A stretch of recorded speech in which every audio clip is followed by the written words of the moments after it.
Would you please stand for Pledge of Allegiance?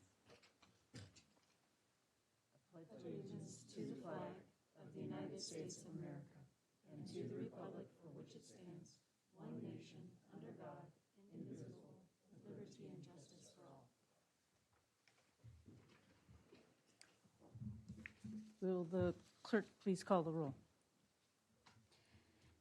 Councilmember Hugarte, we are having telephone technical difficulties.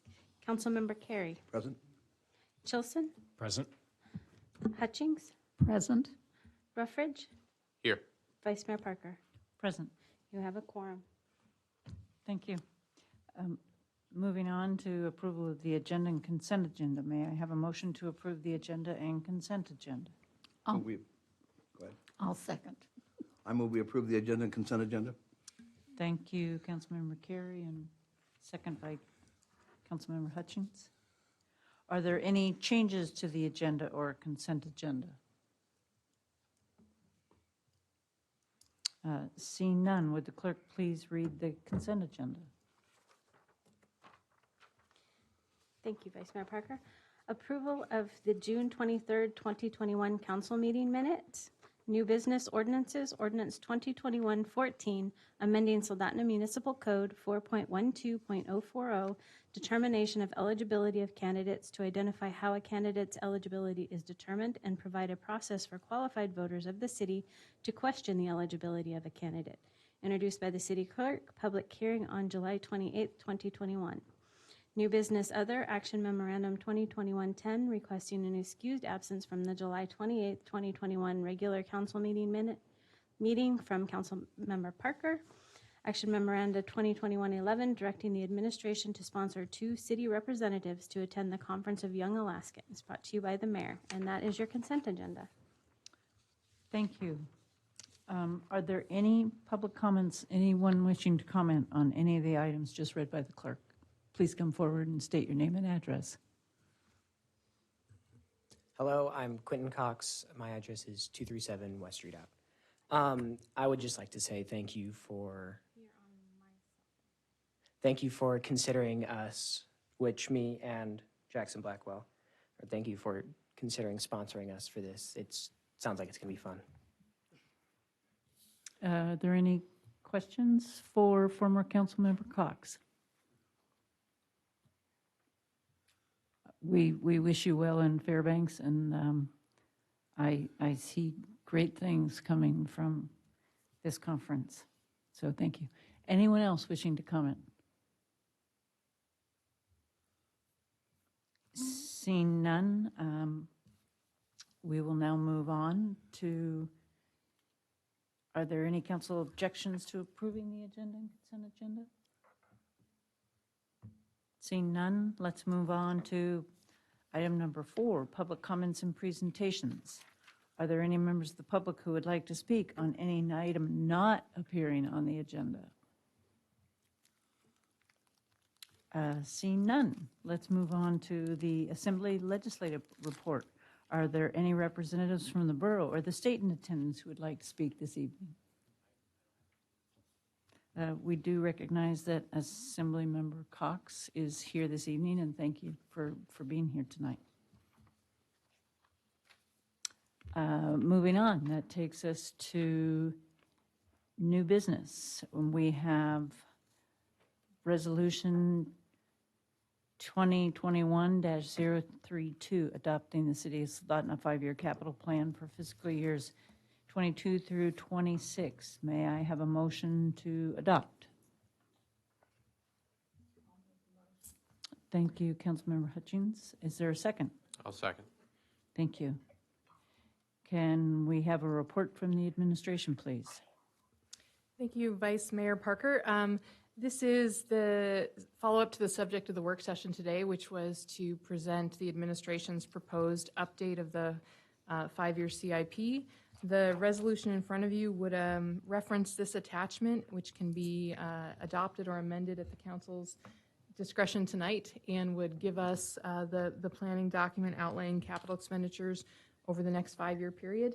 As Public Works Director Cornelis mentioned during the work session, following tonight, if the 5-year CIP is approved, we would then formulate the FY22 capital budget based largely or entirely on the projects that are identified in FY22 on the 5-year CIP.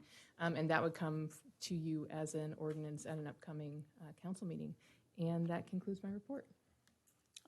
Thank you. Are there any members of the public who would wish to speak on this item? Seeing none, I would like to recognize that Councilmember Hugarty has joined us. Thank you for joining us this evening, and I hope you get over your cold. So do we have any additional action from council on this before we take vote? Councilmember Chilson. Thank you, Vice Mayor Parker. I would like to make a motion here. I would move to amend the general 5-year CIP list by adding $15,000 to FY 2022 for furniture and other minor improvements for the council chambers. Is there a second? Thank you, Councilmember Hutchings. Council discussion? Is there any objection to this amendment? Seeing none, let's move on. Are there any other members of the council who wish? Yes, Councilmember Carey. Thank you. I'd just like to say, I challenge any other city in the state of Alaska of our size to do nearly, even close to the amount of different projects and works that we're doing within such a good budget scope. It's very pleasing to see so much work being done.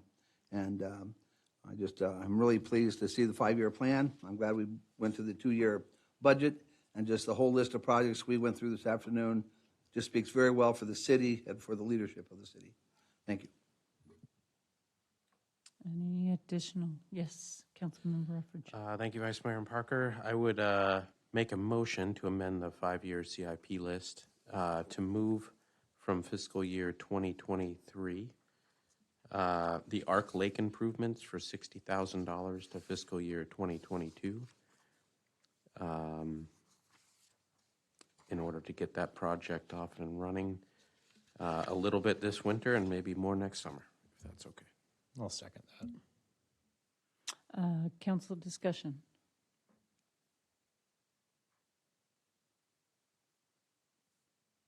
I guess one question.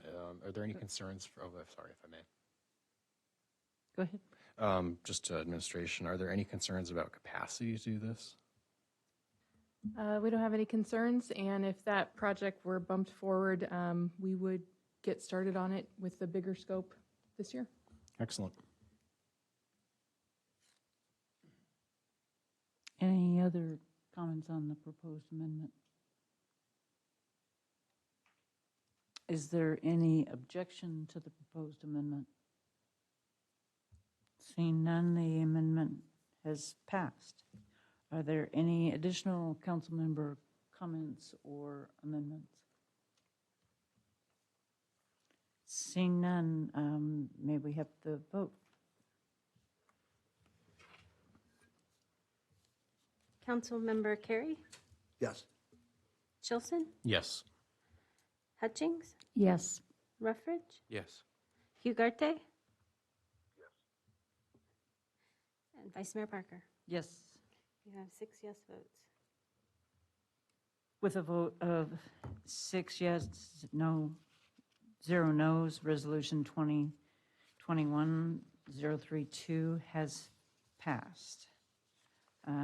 Moving on, we are now at mayor's reports and proclamations.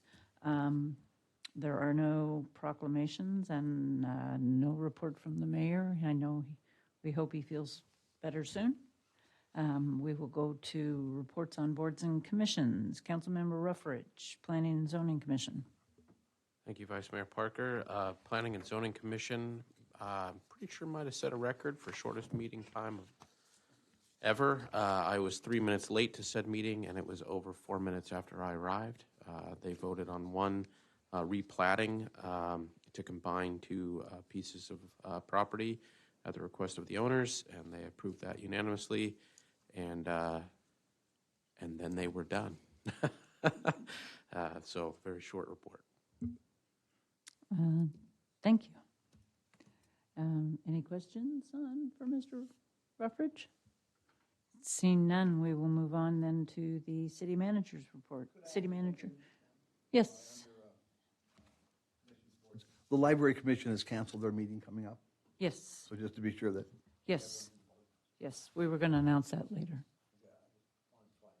Okay. Okay. It gave you a free night. Yes. So City Manager Queen.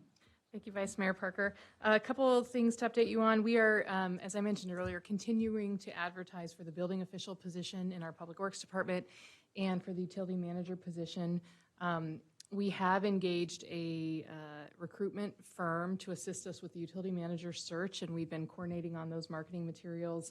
I think they're going to go live with their engagement today or soon this week. They're ready to go. So we anticipate getting some broader reach on that advertising.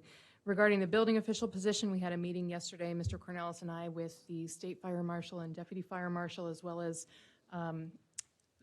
Chief Grimes and Browning from CES to just talk about the interim and ensure that we're in compliance with our deferment from the state to be performing those fire life safety reviews. Good collaboration among the team, and I think we're covered for the interim. We continue to search for an applicant and think about maybe long-term options for the city as it relates to that position. Want to let you know we met internally, Mr. Cornelis, Mr. Zarneski, Mr. Carmichael, and I, and the topic of the discussion was spruce bark beetle mitigation. We have not yet heard back from the state on our paperwork of the new federal funding that's coming forward, but I can share with you internally one of the projects that we've been envisioning as potentially being used with those funds would be to significantly devote them to spruce bark beetle mitigation and potentially replanting. This would be intended to supplement the federal grant that we still intend to pursue, but it would allow us to move quicker on some high priority trees that are on city properties in the rights of way, and it would envision creating a program for property owners to assist them with that tree removal on private property, which is not something that we had previously kind of envisioned a solution for. The third component of that would be replanting, particularly on our boulevards, Marydale and Redoubt and Binkley. So I wanted to let you know that we continue to think and talk about spruce bark beetle mitigation. We will develop kind of a more formal version of that plan, and our plan is to bring it forward potentially with the ARPA funding appropriation as a potential use for that federal funding. Go ahead. thank you. In your planning, what is your use for the materials once removed, once cut down? Keep them Thank you, Councilmember Carey. We have not gotten that far in our planning yet. Okay. One of the things we talked about was if we were going to assist property owners, it may be important to ensure that the trees come down and the slash is hauled away, but then in terms of the wood that's left, they would be able to keep that, partner with friends, neighbors, nonprofits. It would be up to them to potentially look into that, but we're so preliminary in our planning that we may be able to explore that option more fully. Excellent. I'd just like to add, if at all possible, if we could allow people to use it to burn. Thank you. The third thing I wanted to update you on, I did, even though the mayor was not able to attend the meeting tonight, we did speak briefly this morning, and he wanted me to update you on the status of the city's seat on the Borough Planning Commission. If you recall, our turn came up to have, again, a city represented with a commissioner on the Borough Planning Commission. The council at your June 9th meeting unanimously recommended Linda Hutchings as that commissioner, and that was forwarded to the borough mayor for his consideration. He declined to forward that to the Borough Assembly, and instead had asked the mayor for the city to present an expanded list. In the communications back and forth over the last several weeks, to this point, Mayor Whitney has declined to do so, and he reiterated in those communications that Ms. Hutchings is the city's preferred candidate for that seat. The process that the council followed this time is consistent with processes that we've followed historically. And it's also consistent with processes that other cities comply with in forwarding their recommended candidate. Usually it's one candidate. So those conversations continue back and forth. I will say that the borough has more recently re-advertised for that position. So they are currently advertising for an opening to a city seat on the Borough Planning Commission, and furthermore, they're advertising that that seat is open to all borough residents. As Mr. Whitney was not able to be in the office today, he is still checking his emails. I anticipate he will be responding. That information came to us from the borough mayor more recently as a what is to us a new interpretation of borough code and state statutes, certainly an expansion on past practice, but it was relayed to us as a new process that the borough is intending to follow moving forward. So I still think there's a lot of conversations to be had. Certainly it's important that the city have representation on that board as it makes important decisions, both big picture planning wise and for individual property owners through platting actions and such. And I just wanted to be able to give the council an update on where that's at and why two confirmations went forward to the assembly for area-wide seats, but the city's seat was not among them. Question, if I may. Just clarification. Does Borough Code require that that seat be allocated for a City of Soldotna representative based on rotation, or is that more of a longstanding gentleman's agreement between the city and the borough? Thank you, Councilmember Chilson. So the Borough Code requires that planning commissioners be represented from cities proportionate to the population of borough residents that live inside cities. So currently there are 4 of 11 borough planning commissioner seats that per borough code should come from cities. There are 5 home rule and first class cities. So for the last several years, it is not in borough code, but it has been the informal policy that those 5 cities would rotate. What the borough code does say, however, is that the 4 of the seats need to come from inside cities, and you can't have more than 1 from any given city. So currently, with the vacancies there are, Kenai, Homer, and Seward have a representative already to that board, so the borough code would require that the vacancy be filled from a city, and specifically not one of those 3, which leaves the city of Soldotna and the city of Seldovia.